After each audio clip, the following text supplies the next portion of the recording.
Duchamp's great ambition was a very, very bold one. It wasn't how to be a better artist.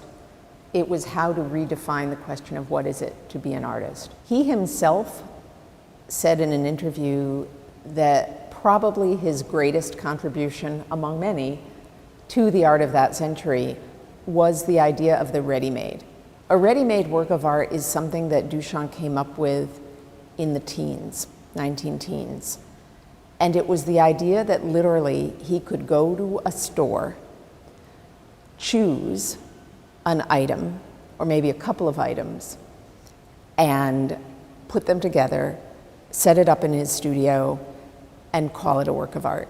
This means that all of these notions that had gone for centuries with the idea of an artist, such as that you were a skilled painter, or that you knew how to carve or to mold, all of these ideas associated with the beauty of a creation or with the suddenness of inspiration are gone.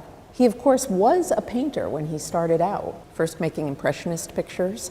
Then, after Picasso led the way with Cubism, he made a variety of Cubist paintings. After he had been painting for about a decade, he decided, what's the point if I'm one more very good or even excellent painter?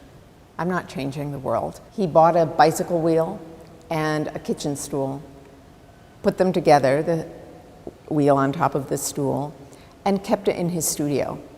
And from time to time, he would rotate the wheel.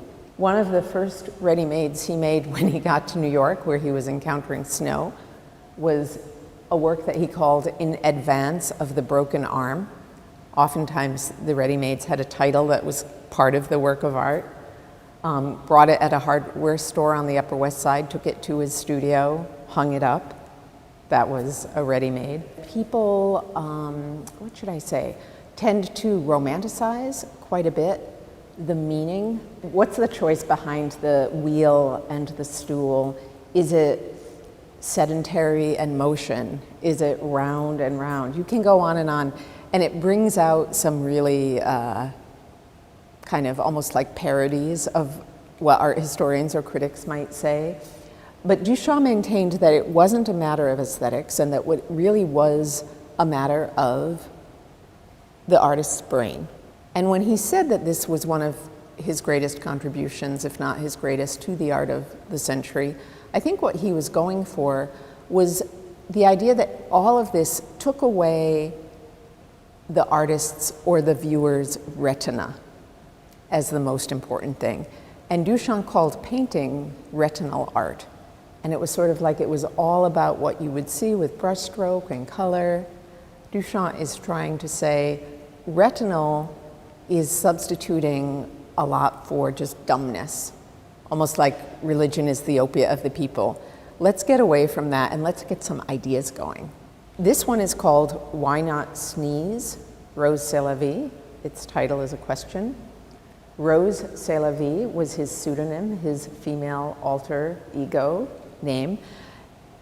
Totally puzzling question, why not sneeze? What we've got is a bird cage with some marble sugar cubes, a cuttlefish bone, and a little thermometer. Put together all of these store-bought items in a collage of objects. When you see ready-mades from place to place in various museums, I think almost virtually none of them, just a very few, maybe a handful, survive from the teens themselves or the early 20s.